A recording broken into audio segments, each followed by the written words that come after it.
आपण पाहत आहात रायगड टुडे न्यूज, जनमनाचा कानोसा, समाज मनाचा आरसा।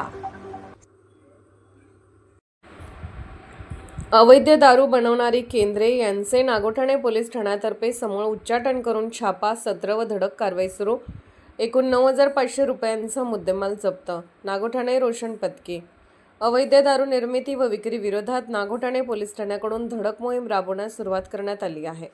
आज बुधवार दिनांक 17 जून रोजी प्राप्त गुप्त माहितीच्या आधारे वाघरणवाडी परिसरामध्ये अवैधरित्या दारू निर्मिती करून विक्रीकरिता बाळगली जात आहे अशी माहिती मिळाल्याने सदर ठिकाणी माननीय पोलीस अधीक्षक आचल दलाल, अपर पोलीस अधीक्षक अभिजित शिवतरे, उपविभागीय अधिकारी रोहा प्रसाद गोकुळे यांच्या मार्गदर्शनाखाली नागोठाणे पोलीस ठाण्याचे प्रभारी अधिकारी सहाय्यक पोलीस निरीक्षक सचिन कुलकर्णी, पोलीस हवालदार 882 अथर्व पाटील, पोलीस हवालदार भोईर, पोलीस शिपाई चोरगे व पथक यांनी वाघरणवाडी जंगल परिसरामध्ये 25 किलोमीटर आत जाऊन गावठी हातभट्टी दारूचे अड्डा उद्ध्वस्त करून समूळ उच्चाटन केले।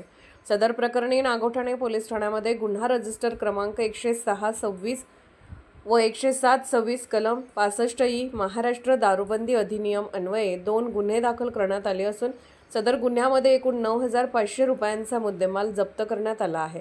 सदर प्रकरणी पुढील नागोठाणे पोलीस करत आहेत। रायगड टुडे न्यूज चॅनलला लाईक करा, शेअर करा आणि सबस्क्राईब करा।